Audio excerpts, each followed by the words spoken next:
안녕하세요. 연합인포맥스 윤영숙 특파원입니다. 오늘 3대 지수는 혼조세로 장을 마쳤습니다. S&P 500 지수와 나스닥 지수는 상승했지만 다우 지수는 소폭 하락세로 마감했습니다. 우선 시황부터 보고 가겠습니다.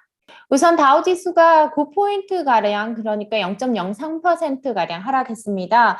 S&P 500 지수는 0.23% 올랐고요. 나스닥 지수는 0.44% 상승했습니다. 이날 국채금리 급등세가 좀 진정이 되면서 이날 나스닥 지수가 상승 반전했습니다. 나스닥 지수는 장 초반 하락세로 출발을 했었는데요. 금리가 10년물 금리가 이제 오늘 크게 올랐다가 다시 하락하면서 이날 반등을 했습니다. 10년물 금리는 장중에 1.69%까지 터치를 했고요.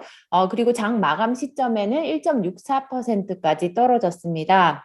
10년물 금리는 이제 올랐다가 다시 떨어지긴 했는데 2년물 금리, 그러니까 연준의 금리 정책에 민감한 2년물 금리는 상승세를 유지를 했습니다. FOMC 의사록이 발표되고 여러 위원들이 만약에 인플레이션 압력이 계속될 경우 긴축 속도를 더 높일 수 있다라고 한 발언에 2년물 금리는 반응을 했고요. 10년물 금리도 반응을 했다가 이후에는 다시 하락세로 돌아섰습니다. 아무래도 인플레이션 압력이 큰 가운데 연준이 금리를 올리게 되면 경기가 오히려 침체에 빠질 수 있다는 우려를 반영한 것으로 보입니다. 이날 나온 경제지표는 혼조세를 보였습니다. 주간 실업보험 청구자 수는 19만 9천 명으로 이제 팬데믹 이후 최저치이면서 50년 만에 최저치를 경신을 했습니다. 그리고 GDP가 나왔는데 3분기 GDP 잠정치가 2.1%로 수정이 됐습니다. 이전에는 2.0%였는데요. 소폭 수정이 됐고요. 그리고 개인 소비 지출은 10월에 이제 한 1.3%로 시장이 예상한 1%를 웃돌았습니다. 그리고 연준이 선호하는 이제 소비자 물가 지표가 나왔는데 이 수치도 전달과 예상치를 크게 웃도는 수준을 보였습니다. 그리고 이제 그리고 이날 나온 지표를 토대로 이제 아틀란타의 GDP 나우가 이제 4분기 성장률을 예상을 했는데요. 기존의 전주에 예상한 8.2%에서 8.6%로 올라갔습니다. 그러니까 3분기에는 GDP가 2%대로 떨어졌다가 4분기에는 8%대로 반등할 것으로 이제 모델은 예측을 하고 있습니다. 섹터별로 보시면 이날 이제 부동산이랑 에너지 기술 관련주는 상승을 했고요. 반면 소재와 필수 소비재, 금융 산업 관련주는 하락을 했습니다. 대형주들이 금리 상승으로 인해서 모두 대체로 올랐고요. 그리고 엔비디아 같은 경우는 3% 가까이 상승을 했습니다. 그리고 마스터카드도 3% 이상 올랐고요. 다만 이제 금리 하락 압력에 은행 관련주들은 하락을 했습니다. 개별 종목 중에 갭 주가가 24% 하락하고 노드스트롬 이 백화점 주가도 29% 하락을 했는데요. 전날 두 기업이 실적을 발표했는데 실적이 모두 예상치를 밑돌았습니다. 그러면서 시간의 거래에서부터 하락해서 장중에도 크게 하락을 했습니다. 그리고 소프트웨어 업체인 오토데스크의 주가도 이날 15% 이상 하락을 했습니다. 실적 가이던스가 예상치에 못 미치면서 이제 주가가 하락한 것으로 보입니다.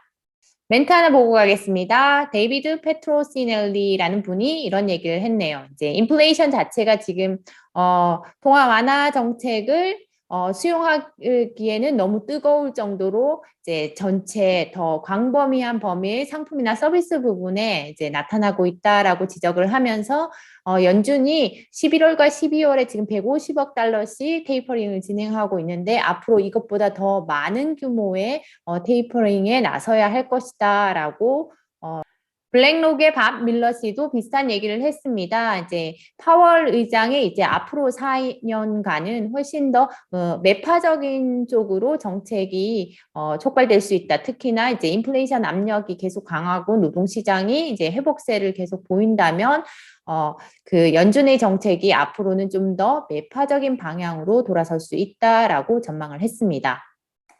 오한다의 에드모야 씨는 이런 얘기를 했는데요. 강한 소비자들과 그리고 이제 억눌린 수요가 이번 이제 연말 그 홀리데이 시즌에도 그 소매가 강한 모습을 보일 것으로 예상이 되지만 마진이나 임금 압력이 많은 리테일 업체들의 전망에 타격을 주고 있다라고 지적을 하고 있습니다. 아까 연준이 선호하는 물가 지표가 30년 만에 최고치를 경신했다고 했었는데요. 관련 기사를 가져왔습니다. 10월 개인 소비 지출 가격 지수가 전월 대비 0.6% 오르고 전년 대비로는 5.0% 상승을 했습니다. 이 수치는 1990년 11월 이후 최고치라고 합니다. 그리고 이제 지난 9월에는 이 수치가 4.4%를 기록했는데요. 그 수치보다 더 높아진 겁니다. 그리고 변동성이 큰 음식과 에너지 가격을 제외한 그 PCE 가격 지수도 지금 전월 대비로는 0.4% 오르고 전년 대비로는 4.1% 상승했습니다. 이 4.1% 상승률은 1991년 1월 이후 가장 높은 수치입니다. 근원 물가 같은 경우도 전년 대비 상승률이 전달보다 더 높아졌는데요. 전달에는 3.7%를 기록했었습니다. 그리고 개인 소비 지출은 전달보다 1.3% 상승해서 시장이 예상한 1% 상승을 웃돌았습니다. 이날 11월 미시건 대학의 소비자 태도 지수도 발표가 됐는데요. 소비자 태도 지수는 67.4로 하락했고 소비자 기대 지수는 63.5를 기록을 했습니다. 둘 다 10년 만에 최저치입니다. 이날 미시건 대학의 리처드 커틴 이코노미스트는 이번 수치 하락은 인플레이션을 억제할 효과적인 정부 정책이 없으면서 인플레이션이 빠르게 오르고 있기 때문에 나타났다라고 지적을 했습니다. 팬데믹에 따른 공급망 차질이 이제 이번 인플레이션의 원인이지만 인플레이션 뿌리가 자라기 시작해서 경제 전반으로 더 광범위하게 퍼지고 있다라고 지적을 했습니다. 주간 실업보험 청구자 수가 19만 9천 명으로 전달보다 7만 명 이상 감소를 했습니다. 이 수치는 1969년 이후 가장 낮은 수치라고 합니다. 이날 수치는 시장의 예상치인 26만 명을 크게 밑돌았습니다. 팬데믹 이전에 2019년 주간 평균이 21만 8천 명이었던 것을 생각하면 그보다 훨씬 더 낮은 수치입니다.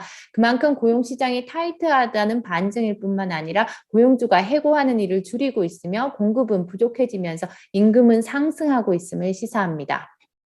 이날 FOMC 의사록도 나왔습니다. 연준은 높은 인플레이션이 지속될 경우 예상보다 더 빠른 테이퍼링이나 금리 인상을 단행할 수 있음을 시사를 했는데요. 구체적으로 의사록에 보면 여러 참석자가 인플레이션이 위원회의 목표에 부합하는 것보다 더 높은 수준을 지속할 경우 현재 참석자들이 예상하는 것보다 더 빠르게 자산 매입 속도를 조정하고 연방 기금 금리를 인상하는 데 준비가 돼 있어야 한다는 점을 언급했다고 의사록은 전했습니다.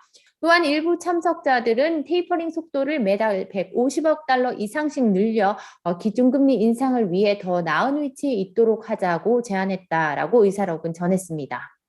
이날 의사록이 발표된 이후에 2년물 금리는 계속 상승세를 유지했고 그리고 10년물 금리 같은 경우는 하락세로 돌아섰습니다. 아무래도 이제 그 인플레이션이 높은 상황에서 연준이 더 빠르게 금리를 인상할 경우 경기 침체 우려가 커질 수 있음을 가격에 반영한 것으로 보입니다.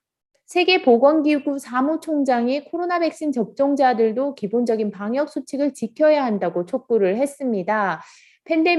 백신이 팬데믹을 종식했고 접종자들은 다른 예방 조처를 할 필요가 없다는 잘못된 인식, 그러한 인식에 대해 우려하고 있다라고 지적을 했고요. 그리고 백신은 생명을 살리지만 전염을 완전히 막지는 못한다라고 지적을 했습니다. 이 같은 발언은 최근 유럽에서의 코로나19 확진자 수가 빠르게 증가하는 가운데 나온 경고입니다. 오펙 플러스 산유국들이 원유 공급을 증산하려던 계획을 일시 중단하는 것을 검토하고 있다는 보도도 나왔습니다. 월스트리트저널이 단독 보도인데요. 이날 기사에 보시면 사우디와 러시아가 추가로 원유를 공급하려던 최근의 노력을 중단하는 방안을 검토하고 있다고 보도를 했습니다. 다만 아랍에미리트와 쿠웨이트는 이 같은 계획에 반대하고 있는 것으로 알려졌습니다. 미국을 주도로 주요국들이 전략 비축률을 최대 7천만 배럴 가량 방출할 예정이라 이에 대응한 조치로 풀이됩니다. 네, 제가 준비한 소식은 여기까지입니다. 내일은 추수감사절 연휴로 미국 주식시장이 휴장합니다. 그리고 금요일에는 정상 개장을 하고요.